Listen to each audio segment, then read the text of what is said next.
Hello, my name is Dave Bovin, and I'm the president of the American Heraldry Society. And I want to welcome you to today's lecture. This is the second in a new series that has been established by the Society this year. This should be a great opportunity to learn a little bit more about some of the themes that we see in American heraldry. Just a little bit about the American Heraldry Society. We were founded in 2003, and we've been working since then to educate Americans about the art and science of heraldry and to share American armory with the wider world. If you would like to support that mission and to support lectures like this and some of the other things that we have going on, I encourage you to visit the Society's Facebook page or website to find out more. This series that we're doing right now rose this year because the Board of Governors was thinking about how heraldry is such a broad topic, and we wanted to host a few lectures that focus on some of the narrower themes of American armory. So we've got lectures planned over the next year looking at the New England Historic Genealogical Society and their Committee on Heraldry, good and bad contemporary heraldry in the U.S., and the impact of countries like Belgium and the Netherlands and South Africa on American heraldry, as well as several other topics. Hopefully, this lecture series will help us all to understand a little bit more about where American heraldry comes from and where it is going. Before I started talking, there was a video that showed some of the upcoming lectures. So be sure to stay tuned to our Facebook page for updates on some of these. So today's lecture is really exciting. We have Ralf Hartemink here, who has had an interest in heraldry since the 1980s, when he started drawing and recording all the municipal arms that he could find in his native Netherlands. Since 1995, so the early days of the internet, Ralf has been running the Heraldry of the World webpage, just a personal effort in his spare time. In addition to recording, cataloging, categorizing civic heraldry from around the world, his site includes a large catalog of collector's items, as well as a large list of literature on civic heraldry. And I'm sure I'm not the only one who thinks that over the last 25 years, this has grown into a truly indispensable resource for armorists who are interested in non-personal heraldry. Civic heraldry has been a part of America since before it was America, of course. The oldest European settlement in what's now the United States uses a grant of Spanish arms. And across the eastern seaboard, we see evidence of heraldic activity from the earliest days of European settlement. Ralf is going to give us a great overview of the topic and the history and development of American civic municipal heraldry over the last 400 years. As we are watching, the comment sections on YouTube and on Facebook will be open. If you see something that Ralf says and you have a question about it and you want to know more, feel free to post that there. If it is something that needs to be answered or that we would benefit from having answered right away, we might share that with him right then. Otherwise, we will have time at the end. So you can certainly post your questions right when you think of them. Otherwise, we will have a question and answer time at the end. The way to ask those questions is to post your comments on Facebook or on YouTube. We will pull them into the conversation for Ralf to be able to answer and to share some of the things that he wants to add. So without further ado, I'm going to pull Ralf out of our virtual green room and let him start his lecture. So there is Ralf, and if you are ready, Ralf, I'm going to share your. Ready. Perfect. All right. So here we go. Well, thank you, Dave, for the introduction. Indeed, I'm running the site since 1995. You asked me to give a lecture on American civic heraldry. That's a little bit tricky for me as a European to discuss something on American heraldry, but I tried to do my best. American heraldry doesn't have a very good reputation, I would say. There's a lot of people who always say American heraldry, it's not real heraldry, it's not regulated, etc. And I will give you a number of examples which shows that there is actually quite some good heraldry as well. I will go now to my presentation. So how does the heraldic landscape in the US? So of course you have the personal heraldry, and that is not centrally regulated like in some other of the European countries. So Americans can register in a whole range of organizations as you see listed below. The arms shown here are from Americans that registered also in Heraldry of the World, their arms as well. Some of them are very established, so the College of Arms and Lord Lyon in Scotland that can still grant arms in the US. Unfortunately, a lot of Americans also refer to their family crests in bucket shops, but that would be the topic of another lecture. If you look at ecclesiastical heraldry, that's actually the opposite. It is one of the best heraldry in the world regarding the Catholic heraldry. All the dioceses and archdioceses in the US have proper heraldic arms, and they have a long tradition of impaling these with their personal arms. So you have actually a very good ecclesiastical heraldry in the US, and not only in the Catholic, but also in, for example, the Anglican and other religious bodies in the US. Unfortunately, there's also some bad examples. The Archdiocese of Detroit came from a quite a beautiful, more than a century old arms to a kind of logo in a shield, which is not the best heraldry, in my opinion. And one of the new ones from Auxiliary Bishop in Baltimore was made by his sister, who read a few books on heraldry, as it was stated. Not the best example either. If he ever is going to be a bishop of a diocese, I wonder how he's going to impale this arms with the diocesan ones. Military heraldry in the US is regulated, although some of it goes to beautiful heraldry, others is a little bit doubtful heraldry, as you can see here from the Jayhawks, which is, it's a nice picture, but not really that fantastic heraldry. It can go even worse. The lower one, for example, is not really what I would call heraldry. So I wonder if that is actually registered with the US Army Institute of Heraldry. The other parts, institutional education, corporate heraldry, universities use a lot of heraldic devices in the US, and otherwise it is not that well developed. Here are a few examples of institutional corporate heraldry granted in the UK to American organizations, and these are really beautiful in my opinion. Then we have the topic for today, the civic heraldry, which you can split in the national arms of the US, which is a topic by itself, and I think most people who are from the US know a lot about that one. Or the states and the territories. Again, there's not that many that have proper heraldry, so I focus today more on counties, cities, towns, and municipalities in the US.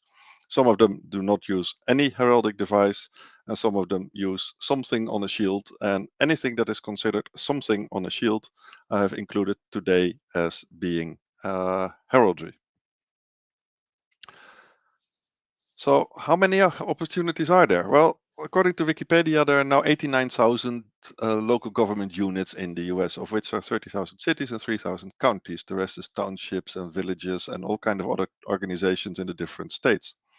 That's quite a lot. And it also includes the parts of the US which are not in the actual states. But of course, these numbers do not add up much on the 89,000 that are in the whole US. About less than 1% of these use some heraldic device, and this is a picture of something that I consider already an heraldic device, although it is not proper heraldry.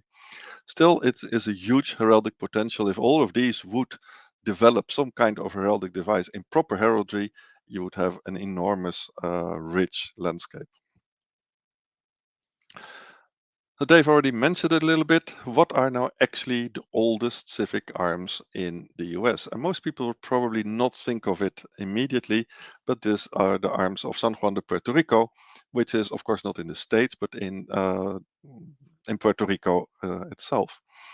The left arms here are the arms of the current arms of the island of Puerto Rico, and the right ones are the ones of the city of San Juan de Puerto Rico. And there's an interesting story behind it. The arms were granted to the city of San Juan in 1511, and they are thereby the oldest official arms in what is then called the New World.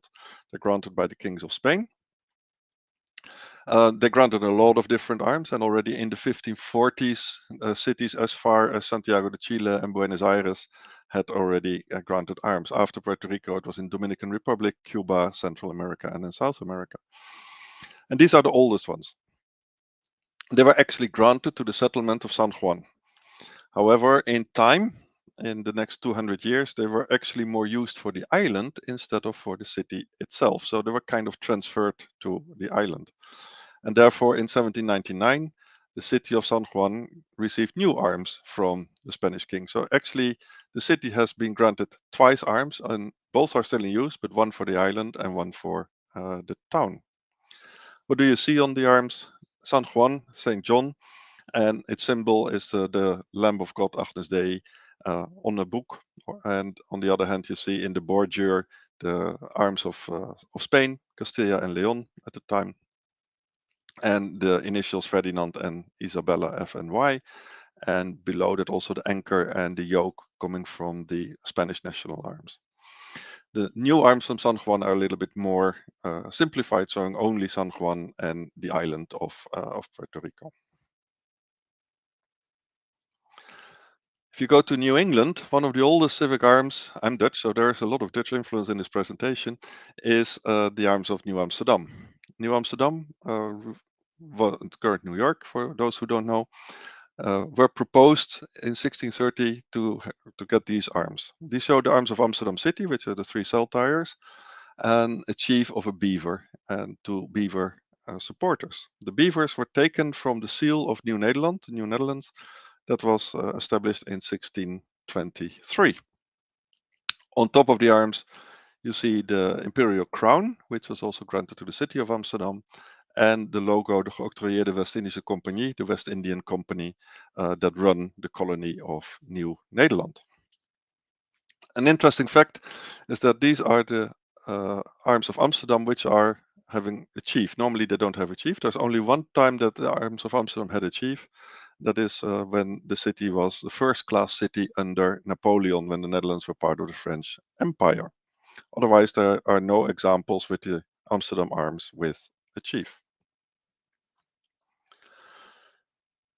The proposal of 1630 was not really approved, but in 1654 new arms were granted by the States General in the Netherlands, showing again the arms of Amsterdam, but now fimbriated with two smaller pales, and above the logo of the West Indian Company, and the beaver was relocated as a crest. When New Amsterdam was handed over to the British, it became New York, and obviously all the references to Amsterdam disappeared. There was some Dutch influence though, so the new arms on the seal of New York from 1686 showed windmill blades and two beavers in the top and the lower part, two barrels, and as supporters, a colonist and a Native American, and the English crown above. When the US became independent, obviously the royal crown was removed and replaced by a globe and the American eagle. And later on, and these are still the arms of New York. However, there is now a date under it, 1664. It's a date that the city was transferred to the English, and nowadays they use 1625, the actual foundation of the city of New Amsterdam. Another interesting story, a little bit outside New England, is in Florida. And these are the arms of the town of St. Augustine in Florida, which were granted by the Spanish kings in 1715. However, the grant probably never reached the city and was found only much later that the town actually had received arms. So they were again granted by the Spanish king in 1991. And are now proudly used by the city in Florida. What do you see here? In the first quarter, you see the French fleur-de-lis. Why French? Because the king at that time from Spain in 1715 was from the house of Anjou and from French origin, and they still used the French fleur-de-lis. The cross stands for St. Augustine, and again the castle and the purple lion from Castilla and Leon. And the arm with the sword refers to the strong fortress of St. Augustine, which you can still see and visit in the town. The French national arms you can still see in another part of the US. These were used also in the colony of Louisiana. However, only when the French were kicked out by the Spanish, Louisiana territory received new arms, showing again the Castile-Leon arms in top, two Native Americans and a Native American holding the source of the Mississippi, because the Louisiana province at the time covered more or less the whole Mississippi River. So another early arms granted by the Spanish king to a territory in the US, but no longer used after about 15, 20 years. I don't know how long it was exactly, I forgot that. Louisiana was back transferred to the French, and the French arms were being used. So that's a little bit about the historical and some older parts of US civic heraldry. If you look now at the current situation, which is much more complex, for example, most of the counties use seals. Most of the towns also use seals and not really arms. Some of these seals are also armorial, but most of them are not. This is just an overview from some seals from California. And you see that except for the San Francisco, which is listed here, which is kind of armorial, they're not armorial at all. Is that typical for all states? Well, there's a huge difference. For example, Vermont, none of the counties there uses a seal, armorial or not. And for example, in Texas and Ohio, most of them use the symbols used on the state seal, which are in both cases not heraldic, and they don't have their own seals. So it differs widely between the different states. If you look at the total of 3,000, only a few use really an heraldic symbol, so proper arms. Some of them a little bit more use some pseudo-heraldic systems, so symbols, so anything on a shield. And most are in New England, and that is not that surprisingly, because a lot of them were developed while New England was still part of as a British colony. If you look at the larger states, the state of Pennsylvania has by far the most heraldic seals. I think Delaware or Rhode Island may have percentage-wise more, but they're pretty small. So if you look at the larger states, it is Pennsylvania. So I focus a little bit more on the situation, how it is in Pennsylvania at the moment. The state arms of Pennsylvania, it is one of the states that has proper arms. They are based on a seal from 1778, show in the upper part a ship, which is taken from the seal of Philadelphia County at the time, a plow taken from the seal of Chester County at the time, and 3 garbs taken from Sussex County, which is actually now in Delaware, plus the American eagle and 2 horse supporters. Surprisingly, they do not show the arms of William Penn, after which the state has been named. However, Sussex County, which is now in Delaware, uses the arms of William Penn, even though it's not in Pennsylvania, in a little bit of variation. And the garb that is used in the arms of Pennsylvania is only used now as a crest on the arms of Sussex County. So it's a little bit complicated here. If you now look which counties use the full arms of Pennsylvania, there are a few, and there's also some towns that use the full arms of Pennsylvania, making them obviously very heraldic seals, but not original seals. So there's here the examples of 3 counties and 1 city in Pennsylvania. There are more counties that use the simplified state arms. That means the shield only, and remove the supporters and don't use the logo of the motto either. Most of these are using it in more or less the same style. Some of them use it a little bit different. Susquehanna County uses it as a small part of a much larger landscape surrounding the arms, and Allegheny County uses it without the seal. They just really use it as arms only. Otherwise, the design is of all of them pretty similar, which is to be expected. There are a few more that use the simplified state arms, making them, of course, all heraldic seals. unlike Texas, where the design is probably exactly the same, here there are still some variations between the different seals of the counties. Then it gets interesting for some that use variations on the state arms. For example, Butler County here uses the ship going to the wrong direction. However, the plow is stated still positioned in the right direction. Why the ship suddenly sails the wrong direction, I have no idea. What you also see here, what you see in not only in America but in many places, that when black and white images are colored, that the hatching is still remaining. So they use here the hatching for yellow or gold still, even though the arms are in color. So here the ship goes the wrong way. In Indiana County, it is a little bit more. The eagle flies suddenly the wrong way. The ship goes the wrong way. The plow and the garbs obviously are still in the right place. Here you see the hatching for both quite nicely. A little bit weirder is Cameron County, which used the complete mesh of the state arms, the small state arms, mirror-wise. So the eagle is the wrong way, the ship goes the wrong way, the plow goes the wrong way. The garbs obviously are the same. However, you can see here the difference in the hatching between the proper hatching for green, like in Indiana, and the hatching here is for purple, because they mirrored the whole arms, including the wrong hatching. So basically they say here, this is a purple base that they have.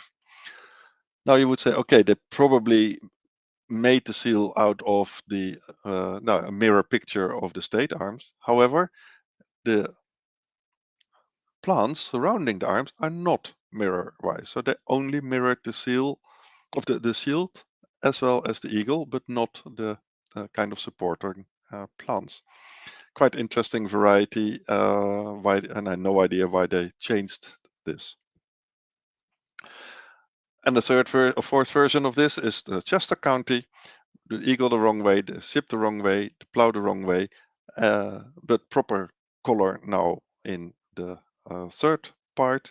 They just added some, it looks like a mushroom or something, in the base of the seal. So I consider these variations on the state arms, and I have no idea if you would do this in the Netherlands, that municipalities would use the national arms, but use it mirror-wise or whatever. That would be totally not acceptable. Obviously, this is allowed.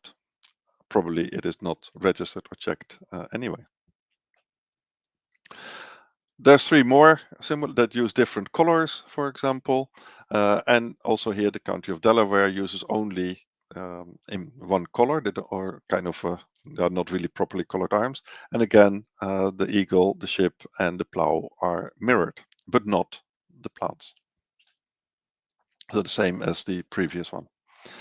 So that's quite interesting to look in detail of the arms. So they're, in principle, they're all the small state arms, but there are still in that a lot of variations, which I'm not quite sure if the state has actually approved those. You can make more variations. The borough of Indiana has the supporters in a little bit different position. And an interesting one is also the seal of the county of Dauphin, which uses completely different supporters to the Pennsylvania arms, which I've never seen somewhere else. More interesting, Dauphin also uses a logo based on the French part, Dauphin, the region, and the crown prince. They used the Dauphin was the crown prince of France. They used the French fleur-de-lis as part of their historical heritage. However, the Dauphin, the crown prince, never used the fleur-de-lis. They always used an heraldic dolphin, which is still used in the region Dauphiné in France. So they go back to the name under French origin. However, they choose the wrong symbol for the to represent the history. A little bit further, and again, these are all armorial in my opinion. You see variations on the state arms. So the beaver for Beaver County instead of the ship. Here the garbs are only used. Here the garbs and the eagle are used. This is a very loose interpretation with the plow in a landscape now plus the eagle, but still the division in three. And Lackawanna County does it the other way around. They replace the shield with the flag and the shape of the county, but keep the supporters, the motto, and the eagle, which is a different variety again. If you go further in Pennsylvania, there's a few more that are truly heraldic. Two use the arms of William Penn in a certain variety. To me, this is the arms of Penn. This looks more like the front part of a car, but it's still based on the Penn arms. Then there are a few that are heraldic, but not the best heraldry, using the US arms kind of in a setting based on the Pennsylvania arms. And then here, arms that are, well, definitely not very heraldic and need a lot of rework to be done, but are still considered, in my opinion, heraldic. So if you take all these together, you see that the large majority of the seals in Pennsylvania of county seals in Pennsylvania are actually heraldic. Maybe not always the best, but they are heraldic. There's also a number that do not have heraldic seals. This represents more or less what you see in the rest of the US, and a number where I didn't find any seal at all. So that's a little bit how the situation is in Pennsylvania and how you can what you can find there. If you look more broader in the US, what kind of arms are then being used? So there's a lot of Jefferson counties in the US named after Thomas Jefferson, and only the county of Jefferson in West Virginia uses the arms of Thomas Jefferson, however, with different color here. An interesting one is also the town of Beaufort in North Carolina. That is using arms based on the arms of Henry II, Duke of Beaufort, after whom the county was named. And they replaced 3 of the English lions by 3 fish. If you now look at the town of Beaufort West, which is actually in South Africa, they are also named after Henry, but now Henry V of Beaufort, and they use only the crest of Beaufort in their arms. So both Beaufort West and Beaufort in North Carolina are based on the same personal arms, however, from different Henrys, but both Henrys use the same arms. A nice one is also the American elephants. They are used by the town of Camden in New Jersey. Not the best heraldry. You can have a lot of comments on how it is designed and whether or not to impale civic arms, but these are elephants. Maybe it's not that clear.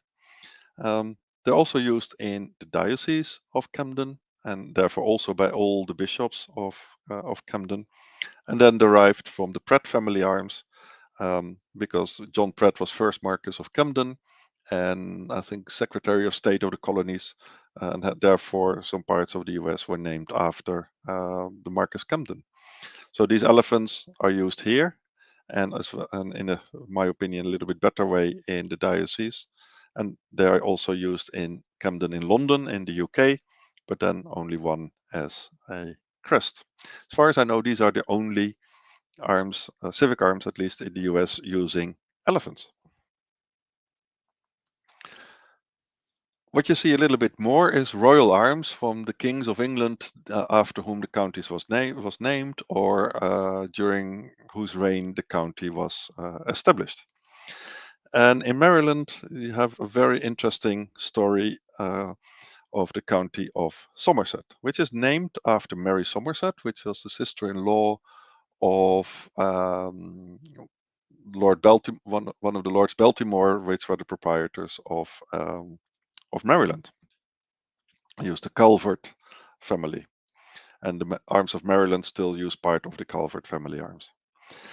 According to the website of the county, these were used from 1666 to 1707, and the arms are those of the the reigning king at the time, Charles V of England.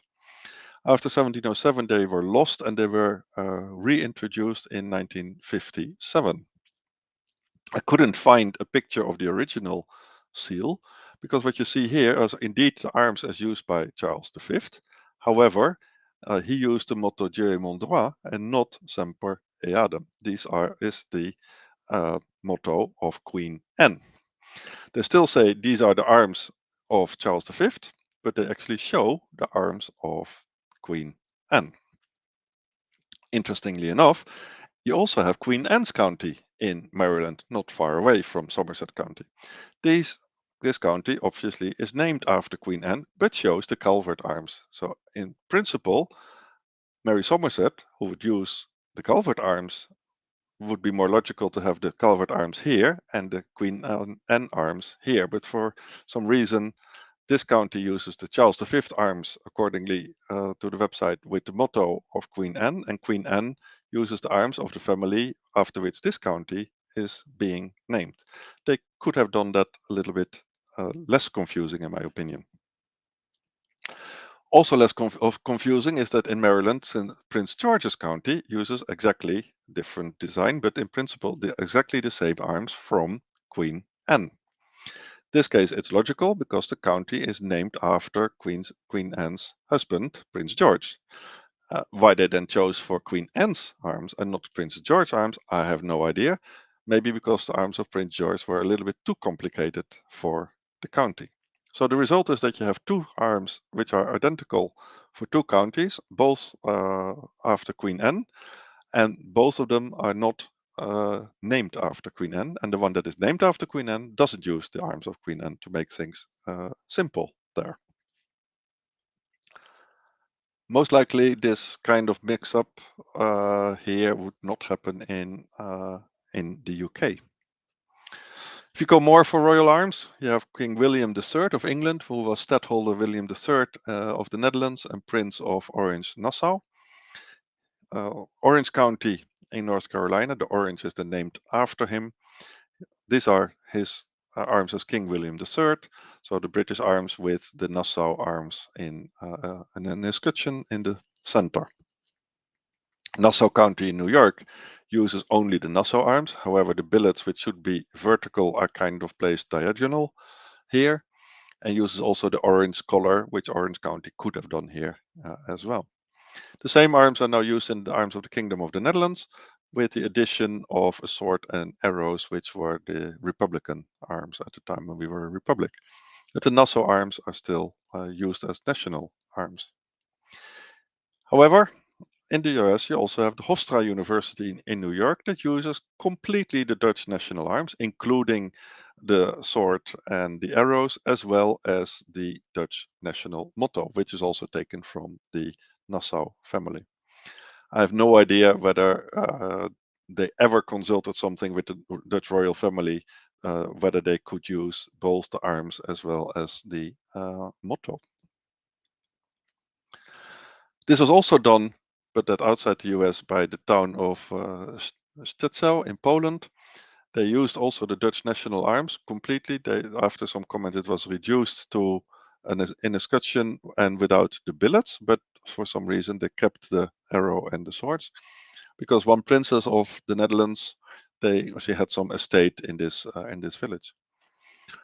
The arms also disappeared in a different way, the national arms in South Africa, where the Ho is called Nassau, uses the Nassau lion, and translated the motto Je maintiendrai to "Ik zal handhaaf," I will maintain in English, but they translated it in Afrikaans, which is interesting because in the Netherlands we never translate Je maintiendrai, we keep it always in French, but here it was translated into Afrikaans, which is very similar again to Dutch.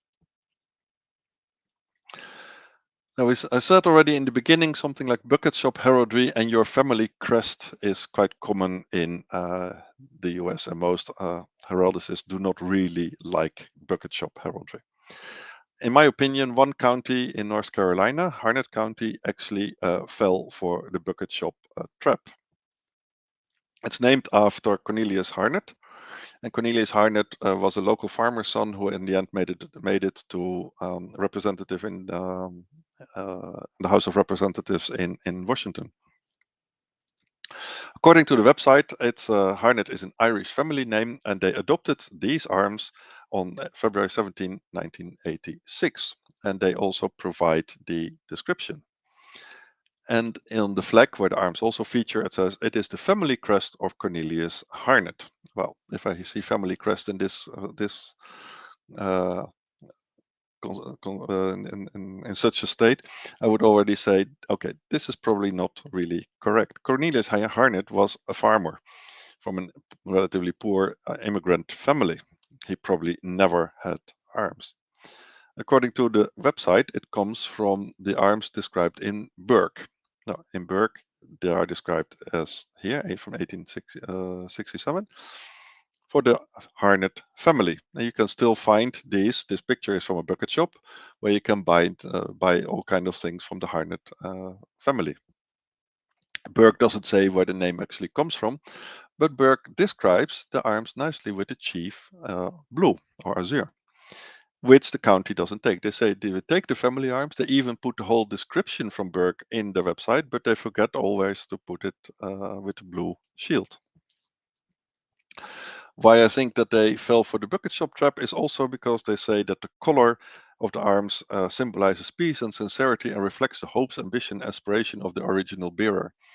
I think this is a sentence that you can find in all these bucket shop certificates and probably means absolutely nothing. So they say we take it from the arms of the Harnett family. They put a description, made the wrong drawing with it, and put some bucket shop background from it. On the website, they also, this is their website, you can read them. They also base another rendition of the arms, in which they do have now the blue chief, but forgot the red saltire. So they really haven't got a clue what they were actually doing and using now at the time. Here an example how you can have beautiful arms. This is one of the most beautiful ones in my opinion, also in North Carolina, granted by the College of Arms in London. The shield is taken from the Carteret family, and also the town Carteret in France still uses the arms of the family, and this was transferred, and the 4 lozenges were transferred into a whole shield. Because it's a coastal county, the whales and the tridents of Neptune are quite logical symbols. The ibex they don't explain. However, they explain the scallop as an ancient symbol of crusading. I don't think any crusader ever wore a scallop. They used a cross, but it's a symbol of pilgrims going to Santiago de Compostela, where Saint James, Jacob, Santiago, has been buried. Interesting enough, the arms of Santiago de Compostela here do not show the scallop, but a lot of towns all over Europe that are on one of the pilgrimage roads to Santiago, they use the scallop. Another interesting thing that they said originally on the website was it granted in 1977 by the College of Arms in London, and the first civic arms worldwide with whale supporters. However, there probably were more, but at least this one in the Netherlands was granted 3 years earlier, also with whale supporters. Maybe the College of Arms didn't realize that. But to me, this is an example of beautiful heraldry used in the same state as the previous one. And there's more. You can have a lot of comments on American heraldry, but there's also quite a large number of very good city or county arms. Prince George County and Fredericksburg, both in Virginia, used the American cardinal as a beautiful bird as a charge or as a supporter. Charles City uses the typical American turkey, and there's others. You can have some comments on this one, but I think this is still proper heraldry compared to many others. Portland in Maine uses this on the seal. According to older sources from around 1900, this is supposed to be a Viking ship.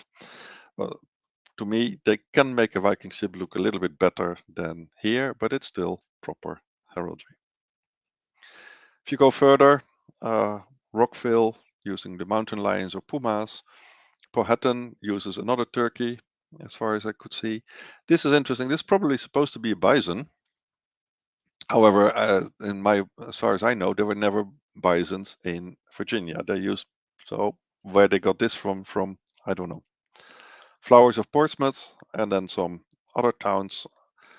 Thorsby in Alabama is relatively new. The town is settled by Swedish. So they asked the Swedish Heraldic Association to design arms, and therefore you see the colors blue and gold, which are typically Swedish.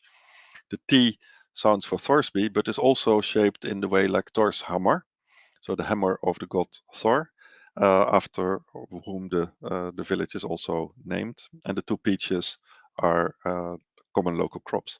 So if they ask help for international heraldry, you can come up with actually quite interesting modern arms in the US. If we go back to Puerto Rico, which is, okay, it's not one of the 50 states, but it's a territory, and it has by far the best heraldry of the whole US. All 78 municipalities use arms, and the large majority of those use actually proper heraldic arms. There are some, like the one here, which are a bit doubtful, but if you look at the examples here, and there's plenty more, then you see that there are generally very, very nice heraldic arms. So if you take the whole territory of the US, so not only the states, then Puerto Rico is by far the most heraldic one. Pennsylvania coming then second. There is also bad heraldry. Here are some examples that, in my opinion, can be rescued. So the American shield, the hands, this could be a little bit differently made. This could be made into a little bit proper heraldry with the different colors, this one as well as these two. There's also examples, and there's plenty more of these on both categories actually, which are really bad. Burlington used this for a long time on the flag. Fortunately, they changed to something else, which is not heraldic, but definitely better than the shield used here. And this one, the city of Van Wert in Ohio, is proud of their arms. They use the arms also everywhere. Yeah, if you have this kind of text in it, I think you need some background in heraldry. But I still consider these for American standards as pseudo-heraldic and heraldic, so included in the total numbers of heraldic seals and arms. What can be done better? Well, I think America misses a lot of opportunities to incorporate more elements from, for example, historical heraldry or design new arms.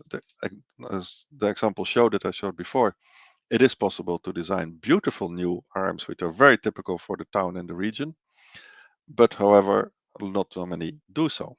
If you now look at Washington, these are the arms of George Washington, and they're listed very often as used by Washington, D.C., but I'm not quite sure if it are really used.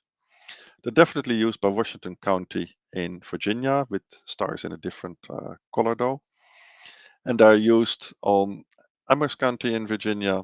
The stars are taken as part of the Archdiocese of Washington, and also George Washington University in St. Louis uses arms based on the Washington arm. So you don't have to take them completely, but you can take elements of the Washington arms to as a representation in your arms. However, the Washington counties, there are 19, there's Washington towns and Washington townships, they all use something like this. None of them uses any reference to the arms of Washington.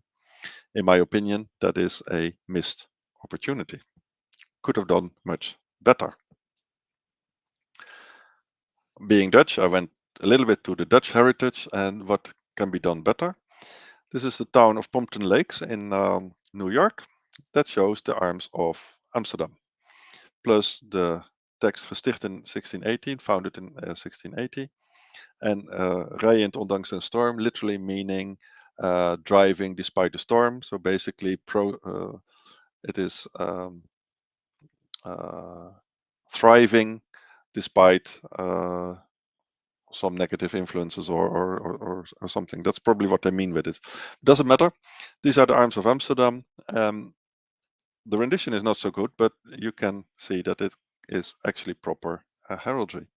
The city of Amsterdam, on the other hand, also in the state of New York, doesn't use any reference whatsoever to the Amsterdam arms. They use a windmill. I'm not sure if they have one, but they use a windmill as a Dutch symbol there. Also Brooklyn, part of New York, the city of Brooklyn. They used a Dutch Motto, Eendracht maakt Macht, strength through unity. And their name is derived from Breukelen, so they could have used some elements from the Breukelen arms as part of their seal. Interestingly, the saltires here in the Breukelen arms have the same origin in family arms as the Amsterdam arms.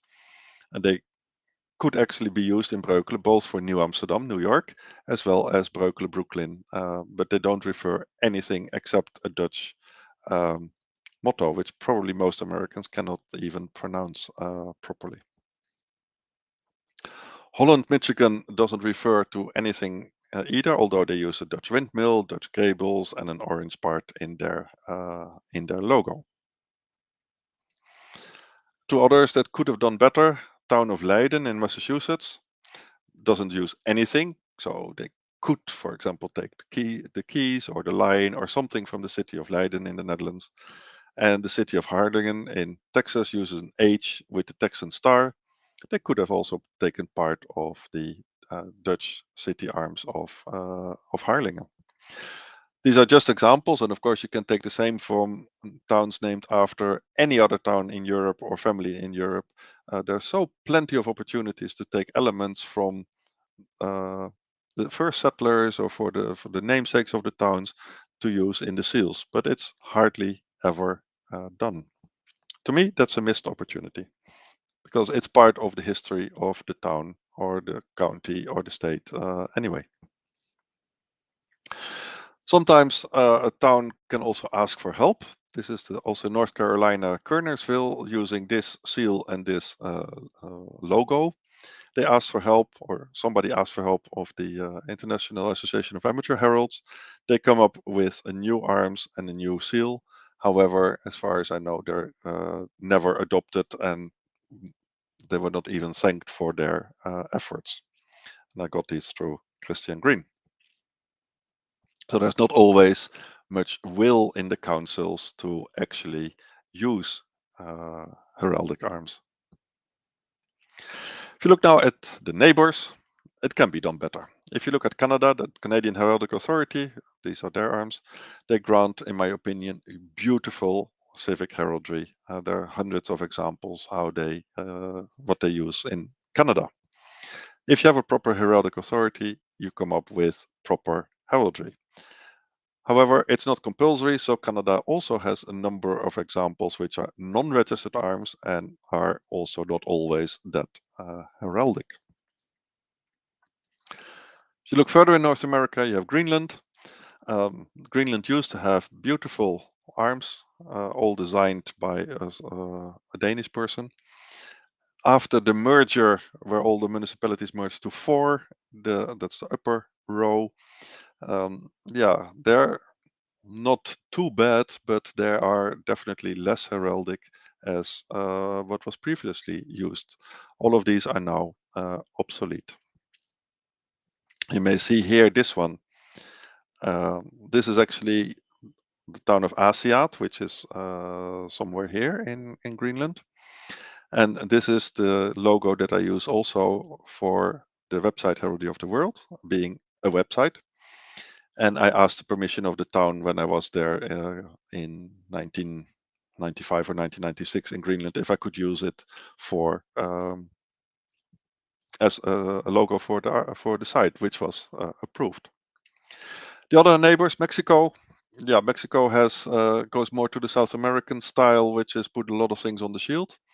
Like you can see in the upper part, which are definitely not heraldic, but Mexico also has a lot of beautiful heraldry as well.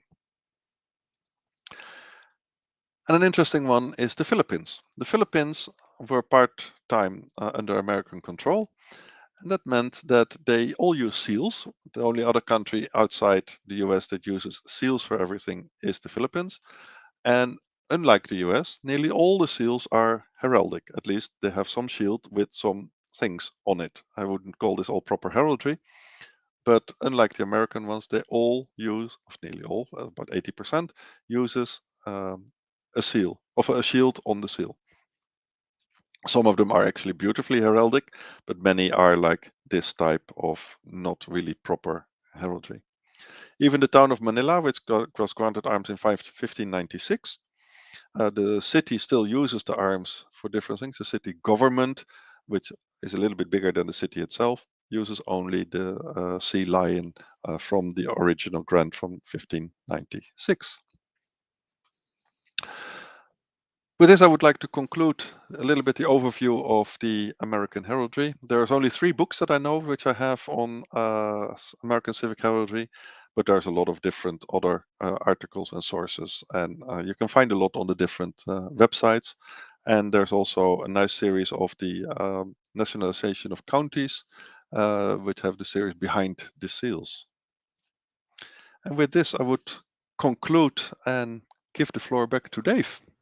And I think he can.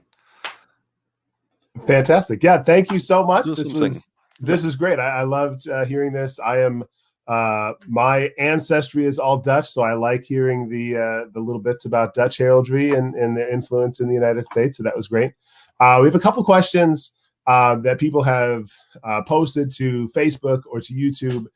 So I'll pull those in just a second with just one more reminder that that if you have something you want to ask about the lecture, about civic heraldry, even if it's something that wasn't covered in the lecture, if there's something that you have that you would like to ask about civic heraldry in the United States, you can type that into the comments in either YouTube or Facebook, and we should be able to pose those questions. And I'm going to start with this question from Facebook, which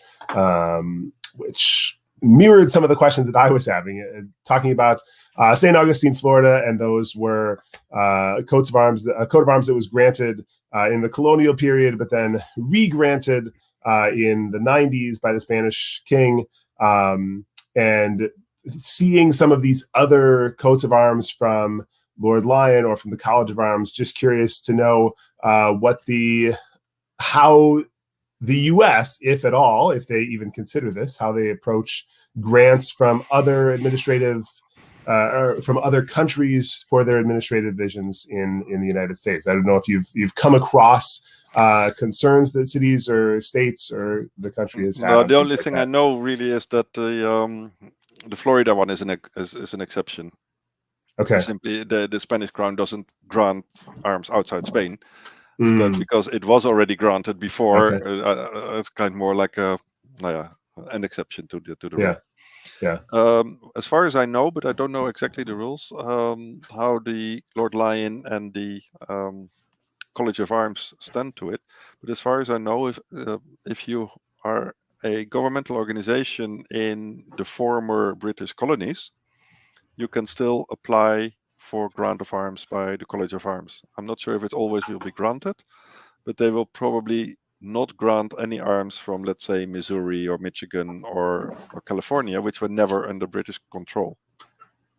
But if it's from the New England states, and all the examples that I've seen are also from New England states. And if there's anything with the Scottish heritage involved, then Lord Lyon normally is willing to grant arms abroad. They do in Canada, they do in Australia, and they also did for the St. Andrew Society, which is a Scottish society in the US. Okay. So I think that the counties or in New England can apply for the College of Arms and see what they come up with, and they have to pay the huge fee, which is probably the biggest burden. Right. Yeah, and we've got a couple other people. Joe McMillan, who is a governor of the society and is our director of research. He has mentioned in one of our comments, the College of Arms doesn't technically grant arms to American corporate bodies; it devises them because they are not. So it's a distinction that they make without much of a difference because the process is, I think, the same, and they devise them. They're just essentially doing the design work, and then the city council will vote, make a resolution to adopt them. So. True, because that's a legal issue. If they grant arms, they're protected by British law, which is of course not valid outside the UK. Right. Yeah. The process is the same, but I think it's a legal issue why you have to phrase it differently. Right. So a question that I had, I've got a couple more comments that people have made, but a question that I had as I was thinking through this, thinking about the use of coats of arms by cities. I'm just curious if there are any, like, as you've cataloged and looked through all of these coats of arms, have you seen like specific individuals who are prolific designers of American civic heraldry? I'm thinking of, some people in academic heraldry in the early 20th century who devised coats of arms for colleges and universities. Are there people like that who are prolific, or? No, I haven't come across any designers. In ecclesiastical, yes. Okay. Plenty. Yeah. Historically. But in civic heraldry, no, not at all. Okay. No, I think counties often do something. Like this Harnett County, they just do something, and there's no person who is really actively approaching a lot of counties or something, or did or does, to adopt heraldic arms. No, I haven't come across on this. Okay. And why do you? I mean, something that is like, just looking at the Pennsylvania coat of arms, like all these seals that sort of have a little bit to do with heraldry and a little bit, it seems like there's enough people that have a dangerously small knowledge of heraldry that they can say, like, oh yeah, this is a coat of arms, or I've got a sister who's read some books on heraldry. I mean, is there, I guess I'm not sure how I'm trying to phrase this question, but why do you think this is something that cities, municipalities, counties say, oh yeah, we need a coat of arms, or oh yeah, this seal should have this? Is it just they carry over from, armorial seals used in England or places like that, and they say, we need to have that? Do you have some sense of that? No, I think it's up to the different counties and councils to decide whether they want it or not. Also in Europe, but for example, in Belgium, in Flanders, each municipality has to have arms. So the council has no choice. Yeah. And in other countries, it can be rather different. But if you see that a lot of your colleagues, other municipalities, cities, etc., also use heraldic arms, they're more inclined probably to look at it. And in Europe, there's more a tradition, and there's also more knowledge, at least on the granting levels, or the state level, the archives level, whoever grants them or registers them, as in the US. Yeah. A couple of people have mentioned that you mentioned something about the Washington arms used in the District of Columbia in Washington, D.C., and a couple of people have mentioned on Facebook and on YouTube that that Washington, D.C. uses Washington's arms for their flag, but not as arms. So that they use his armorial banner as the flag of the district, but not as not using it as arms. But the district uses a seal which has no reference to Washington at all. Okay. And I'm not sure if because I'm not that good in American situation. If the district is the same as the council of the city. Right. Or if there is again a city council under the District of Columbia. Right. Yeah, I'm not sure about the administrative divisions there either. So that's all right.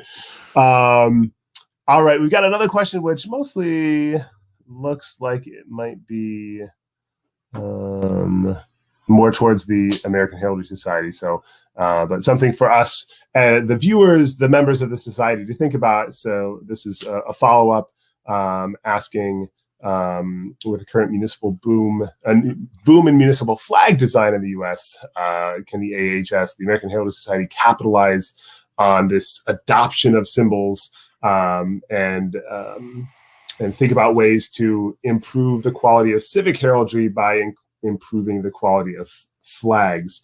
And maybe you can refer a little bit to if there are, places that have devised flags first and then coats of arms, or how those sorts of things, if you see any connection between vexillology and heraldry. Well, there could be a lot of connection. I'm not sure. I didn't really look into flags. Yeah. So Christoph knows more about that, actually, about the flag part. What you do see is that they adopt a lot of flags which are completely independent from the seals. Mm-hmm.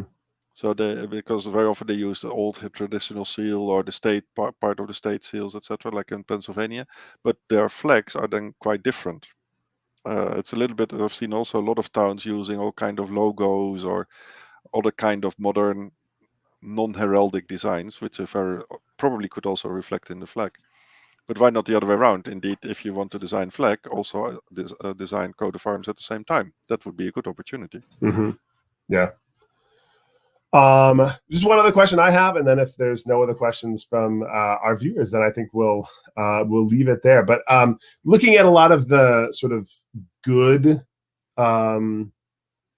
contemporary designs, like things that have been designed for cities and counties in the last 50 years, I'm just curious to know if you get the sense that most of the good stuff that's been designed, the things that are good heraldry, are coming from Lord Lyon or the College of Arms or things like that, or is there like a good group of people that are designing coats of arms that are American? Because if not, I mean, I feel like that's part of the American Heraldry Society's mission, is to make sure that these kinds of things happen. But just wondering what you get a sense of, because a lot of those ones that you showed looked like things that, a lot of them were things that the College of Arms had devised for cities and things like that. Yes, but only in the New England part. But you see, like Austin, Santa Fe, and there's a few other that I mentioned here. But there's quite other towns in the Midwest and in California that use proper arms, and most often they are designed, I think, locally. Yeah, not centrally or something. Right. You see the Alabama one from Thorsby, because it has a Swedish background. They went themselves to the Swedish part, as far as I know. Yeah. But I don't think there is any centralized. I think it's a local county that decides it by itself. Just if they find the right person to ask and guide them. And if they find the right person, especially in New England, that say that maybe you should ask the College of Arms. Right. Yeah, they may do so. Yeah, and that's a shame. I didn't realize that the International Association of Amateur Heralds had designed a coat of arms and then just sort of fell flat. There's lots of missed opportunities there. So this is an example Christian sent me, and I don't know if they did more. Yeah. That might have happened more. And if you do it as an American Heraldry Society, you approach them. Right. You may end up at the same thing, of course. That is flat out rejected. Right. Or ignored. Yeah. All right. Well, I think that is all of the questions that I saw on Facebook and YouTube. This will be the last call for any questions about civic heraldry for Ralf today. And if not, then I will say thank you to Ralf. Thank you so much for sharing what you know. I know this is speaking about a subject outside of your particular expertise, being Dutch, but definitely appreciated your knowledge of civic and municipal heraldry on a large scale. I really do mean what I said at the beginning, that the Heraldry of the World website is an invaluable resource to people interested in that subject. And I know I really appreciate it. I refer to it often. So thank you for that. And thank you for sharing with today. I want to thank, and I'll send you back to the green room, and I'll say a couple more things, but thank you very much, Ralf. Okay. Thank you very much. So just, thank you to those of you that are watching. We had about 20 people or so live. This will be available on Facebook and on YouTube after this for people that are interested in watching it again or picking up some of the things that Ralf said. Just a reminder that the American Heraldry Society has lots of other things going on. The governors are working on bringing some things back. If you look at the presentation at the beginning of this lecture, before Ralf and I got on, there were some slides that talked about the upcoming lectures, but also information about the American Herald Journal that we are reestablishing, and the Heraldic Design Award for things like this: corporate, municipal, academic, all sorts of different non-personal heraldry. If you've got great designs that you've seen used in the United States, you can share those with us, and we can honor good heraldic design. If you have any questions, reach out to the governors of the American Heraldry Society. Find us on Facebook, like and subscribe to our YouTube channel, to our Facebook page, and we will try to keep sharing things that will be of interest to you. And with that, I will sign off and thank you one more time for joining us today. Have a great day.